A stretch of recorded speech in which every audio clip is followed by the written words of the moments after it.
Bonjour et bienvenue dans l'entretien de l'intelligence économique, l'émission consacrée aux coulisses de la mondialisation.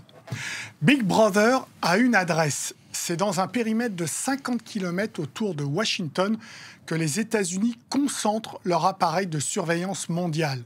Ce que mon invité appelle un pouvoir topologique fort qui réunit les 18 agences de renseignement et de très nombreuses sociétés privées. Jonathan Guiffard est expert associé à l'Institut Montaigne et chercheur à l'Institut français de géopolitique.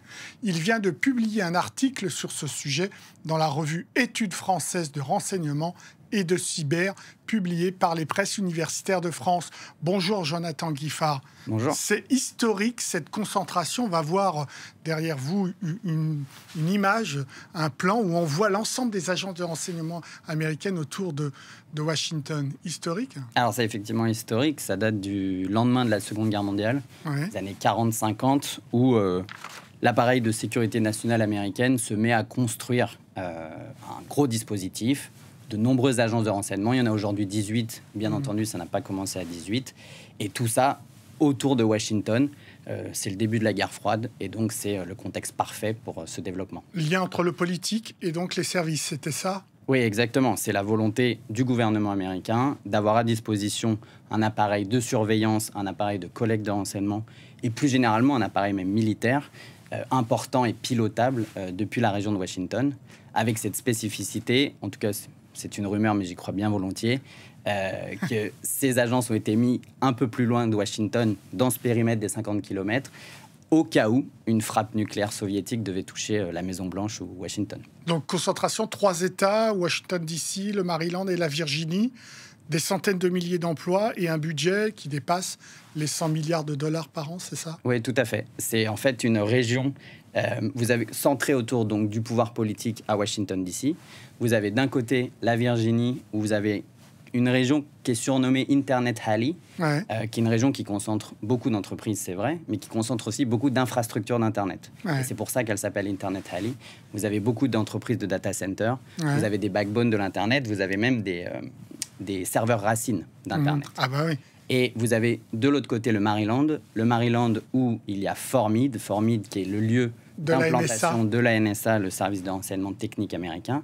Et autour de cette implantation, du coup, est apparu ce qui est aujourd'hui surnommé Cyber Valley, c'est-à-dire une concentration de nombreuses entreprises de toutes sortes, mais du domaine cyber. Des prestataires de services aux infrastructures, aux outils d'exploitation, par exemple, dans le domaine cyber. Ce que vous appelez un pouvoir topologique fort. Oui, alors ce qu'on appelle un pouvoir topologique en géopolitique, ma discipline, c'est le fait que depuis ce lieu assez concentré, le pouvoir américain a un impact sur la topologie d'Internet, donc sur la géographie générale d'Internet, de ses infrastructures, et employant beaucoup d'entreprises ayant la main sur les protocoles, ayant la main sur les infrastructures d'Internet, le pouvoir politique américain est susceptible d'influencer beaucoup d'acteurs dans le monde. Donc un pouvoir extraterritorial depuis cette concentration de Washington. Bien, une forme de pouvoir extraterritorial, le fait que de nombreux États étrangers dépendent en fait de la technologie américaine, soit des infrastructures,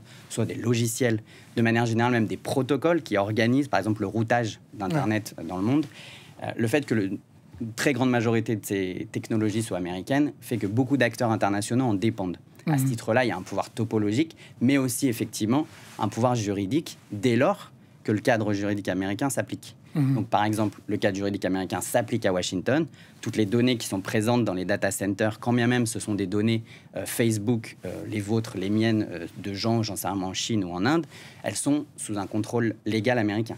Mais en plus, au niveau extraterritorial, vous avez le Cloud Act, qui est une 2018. Loi qui a été mise exactement en 2018 par l'administration Trump, qui donne non pas un droit de regard, mais qui en fait permet de contraindre les entreprises américaines à donner à la justice américaine les données, si c'est justifié par un mandat, si c'est justifié par une enquête, des données qui seraient par exemple localisées en dehors des États-Unis. Par exemple sur des serveurs ou des data centers de Facebook en Europe, par exemple, ça pourrait très bien, le Cloud Act pourrait s'appliquer.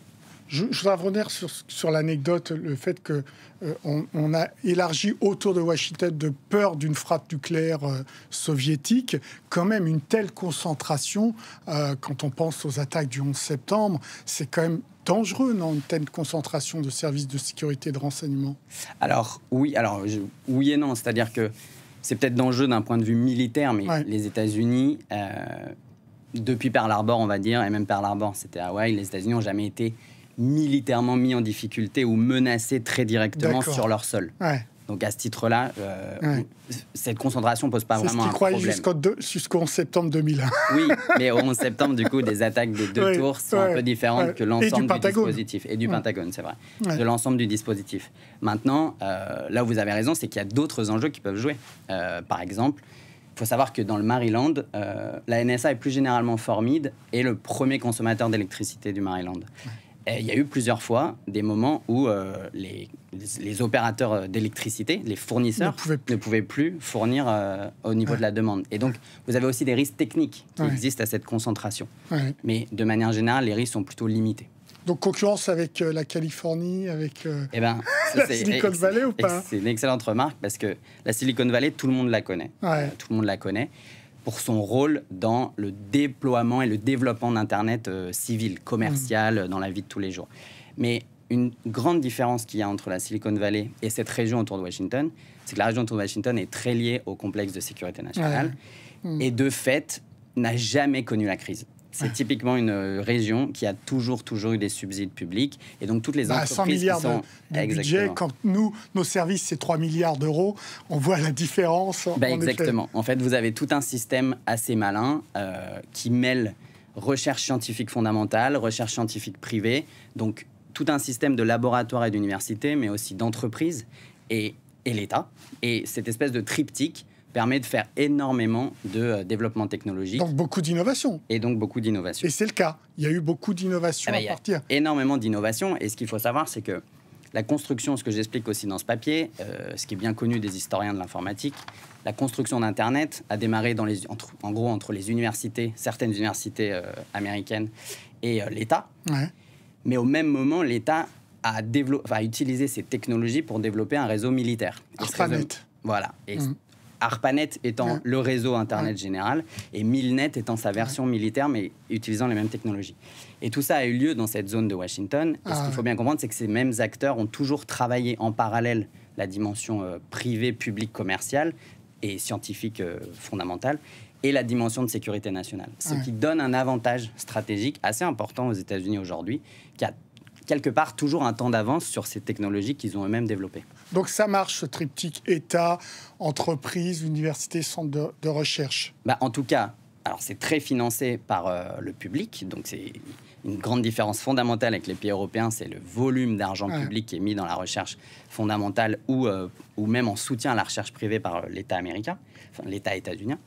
Mais en plus de ça, ça marche parce que vous avez vraiment 3 cultures différentes, une culture scientifique, une culture marché, une culture de l'entreprise, de l'innovation de marché et une culture publique de la sécurité qui s'allient et qui du coup effectivement font beaucoup de programmes. Vous avez une agence qui s'appelle donc la DARPA qui est en fait l'équivalent de la Direction Générale de l'Armement française mais qui ne s'organise pas du tout de la même manière et qui est une sorte d'agence de l'innovation de sécurité nationale qui fait de nombreux programmes de recherche et ces programmes souvent se transforment assez rapidement ou sur un temps moyen on va dire en technologie Ce que dit votre article aussi, c'est que très gros succès donc sur cette partie-là, on est d'accord, sécurité et défense. Mais alors, sur la sécurité civile, là, gros retard. Pourquoi ? Eh bien, la cybersécurité civile. Pourquoi ? Il y a plusieurs facteurs, mais vous avez effectivement, à la différence par exemple de la France ou de l'Europe de manière générale, vous avez une différence assez fondamentale entre l'avantage stratégique qu'ont les États-Unis dans le domaine militaire, dans le domaine renseignement et dans le domaine de la sécurité nationale, d'une part, et un certain retard, en tout cas, une prise en compte un peu tardive du sujet des cyberattaques et plus généralement de la vulnérabilité cyber dans le domaine économique, dans le domaine privé. Un bon exemple, c'est que vous avez l'US Cyber Command, donc le commandement cyber militaire qui est créé en 2010, alors que vous avez l'agence civile du cyber qui s'appelle la SAISA, qui est créée en 2018. C'est assez tard. Et ce qu'il faut bien comprendre, c'est que les spécialistes du cyber dans le domaine de la sécurité nationale pointe les risques cyber depuis les années 90-2000, mais le politique a du mal à le prendre en compte. Ce qui accélère beaucoup les choses, c'est une succession d'attaques dans les années 2010. C'est aussi 2016 et l'ingérence russe dans les élections qui fait prendre conscience au grand public et aussi du coup aux politiques qui ne connaissaient pas le sujet des risques associés aussi dans le domaine cyber et dans le domaine informationnel. Et vous avez aussi un certain nombre d'attaques qui marquent de plus en plus d'attaques contre les infrastructures, comme sur des aéroports ou Colonial Pipeline en 2021 sur l'énergie. Bon, et bien ça a permis de faire avancer un peu rapidement. Les facteurs, c'est que très clairement, une grosse partie de l'argent public va dans le domaine militaire plutôt que dans le domaine civil. Et vous avez une difficulté à faire prendre en compte les risques par les entreprises. Progressivement, l'État le comprend et maintenant met en place des stratégies pour les soutenir, pour leur fournir de l'information, pour les aider sur les vulnérabilités cyber, pour les aider sur les risques. Stratégie et argent ou pas? Stratégie et argent. Argent, clairement argent sur une partie... on va dire conseil, une partie aide aux entreprises conseil. Par contre, pas argent pour mettre en place toutes ces mesures de cybersécurité. Et d'ailleurs, c'est devenu un sujet pour l'administration Biden qui a fait une stratégie nationale de cybersécurité en mars 2023. Et dans cette stratégie, un point majeur était de dire qu'il faut contraindre les grandes entreprises du cyber à faire des produits protégés. Merci beaucoup, Jonathan Guiffard, pour vos réponses. L'entretien de l'intelligence économique est terminé. Évidemment, vous pouvez retrouver cette émission sur france24.com, sur nos réseaux sociaux et sur nos podcasts. Au revoir.